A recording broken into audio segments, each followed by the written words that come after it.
Vous êtes toujours dans Culture Média, on est en compagnie du chanteur Ben, on parle de son album Red Mango et on va mieux vous connaître avec le portrait pré-fame de Lisa Marie Marquez. C'est le portrait de notre célébrité avant sa célébrité. Bonjour Lisa Marie. Bonjour Philippe, bonjour Ben. Bonjour. Vous vous êtes fait connaître sous le nom de Ben l'Oncle Soul. Vous avez remporté la victoire de la révélation scène de l'année en 2011. Vous nous présentez aujourd'hui votre 5e album studio. Mais comment en êtes-vous arrivé là? On va rembobiner et revenir sur ce qui vous est arrivé avant d'être célèbre. Ben Benjamin, vous êtes né à Tours et vous avez grandi dans sa banlieue sud.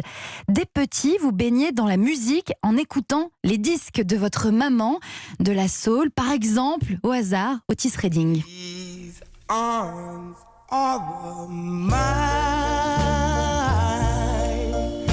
They are lonely, lonely and fielding in blue.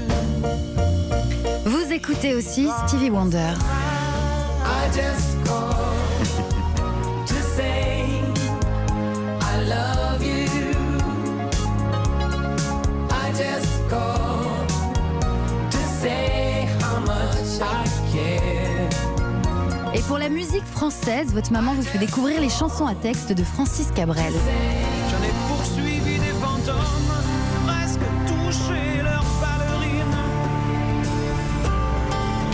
Ils ont frappé fort dans mon cou pour que je m'incline.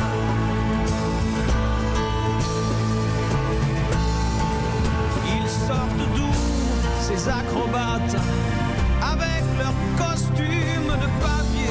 Ben enfant, vous passez vos étés en pleine nature, dans le Berry, chez vos grands-parents. Votre grand-père vous apprend à pêcher. Et puis à partir de l'âge de 7 ans, votre maman décide de ne plus avoir de télévision à la maison. Vous développez alors votre imaginaire en vous mettant à beaucoup dessiner, d'autant que vous montrez un vrai talent pour le dessin. Vous avez un bon coup de crayon. Vous prenez aussi des cours à l'école, des cours de peinture avec un super professeur, un peintre qui, des années plus tard, est venu vous voir en concert. C'est bien ça? Ouais, Jamal Lansari. C'est un peu mon maître en art plastique. C'est quelqu'un qui très vite m'a guidé et m'a mis sur, je dirais, sur les rails et qui a reconnu quelque chose sans doute dans mon regard ou ma manière de travailler la peinture. C'est marrant. Et vous dessinez toujours? Plus beaucoup, non, plus beaucoup. Même si je continue de cultiver en fait finalement, voilà, mon regard artistique sur les choses. Mais j'aimerais bien reprendre la matière, mais c'est vrai qu'on fait beaucoup de tournées, donc. Autre activité qui va beaucoup compter, Ben, c'est le basket que vous pratiquez non pas en club mais en plein air.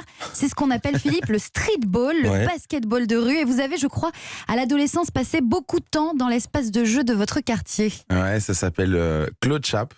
Et en fait, c'est le terrain qui est juste derrière l'école primaire dans laquelle j'ai grandi. Et on a passé tous nos étés là, à écouter de la musique et à jouer au basket. Mais la musique est toujours là, présente à l'adolescence. Vous découvrez Michael Jackson et les Boyz II Men. Yes.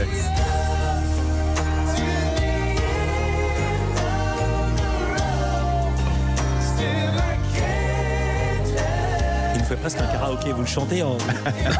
Ben en fait, moi, tous ces disques, ça me ramène directement à mon enfance. Et c'est vrai que c'est très ludique. Et surtout, c'est sur ces disques que j'ai appris à chanter, quoi.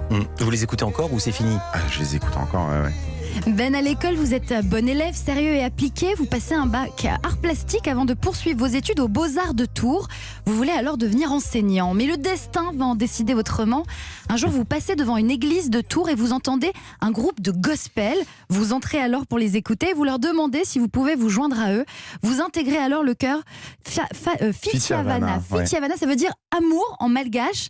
Tous les week-ends, vous faites de la musique et de l'animation avec ce groupe. On écoute un extrait. Just call me brother when you need a hand. We don't need somebody to lead. Ça c'est vous? Ouais, tout à fait, ouais. Ah ouais. Lean on Me, Jean-Marc Herbroto, qui est le directeur musical de cet orchestre. Et son épouse de l'époque était malgache, et donc c'est pour ça qu'il a donné ce nom à ce chœur. Et ouais, c'est la première fois que je chante devant des gens, quoi. Et alors, ça fait quel effet? Vous Ils sont dites, là pour, en plus, tu marques un moment assez à part de leur vie, parce que c'était pour des baptêmes, des mariages ou des enterrements. Du coup, c'est quelque chose qui reste. Et il faut être dans l'instant, il faut être avec eux. Et il y a aussi ce moment où tu te rends compte que la musique, elle elle rend magique le moment, quoi. Ouais, et là, donc, on compris pourquoi vous avez laissé tomber le dessin. Ben, vous êtes piqué par le virus de la musique. Vous commencez alors à écrire vos propres textes et vous vous faites repérer par la chanteuse Laure Milan qui vous propose de faire sa première partie à l'Olympia. Vous signez ensuite avec le label Motown France, filiale d'Universal Music. En mai 2010, vous sortez votre premier album éponyme, Ben l'Oncle Soul, 14 titres en français et en anglais que vous allez défendre sur scène. Vous allez d'ailleurs enchaîner plus de 300 concerts. Ben, le public est conquis par votre look nœud papillon et bretelles, votre musique inspirée de la soul et votre bonne humeur. La suite, on la connaît et moi, je m'arrête là. Ouais, génial. Génial, et cet album, vous l'avez pas dit, triple disque de platine. Quand même, pour son premier essai, c'est juste dingo. Ouais, c'est dingue d'avoir un premier disque qui fonctionne aussi bien. Et finalement, pour moi, dans la carrière que j'avais commencé à dessiner plutôt dans le dessin et dans les arts plastiques, c'était aussi très rassurant de se dire « Ah d'accord, ok, donc j'avais pris ma petite année sabbatique pour essayer, voir ce que ça donne la musique et finalement, c'est là-dedans qu'il faut faire une carrière sans doute. » Merci beaucoup, Lisa Marie Marquez. On vous retrouve demain. Vous restez avec nous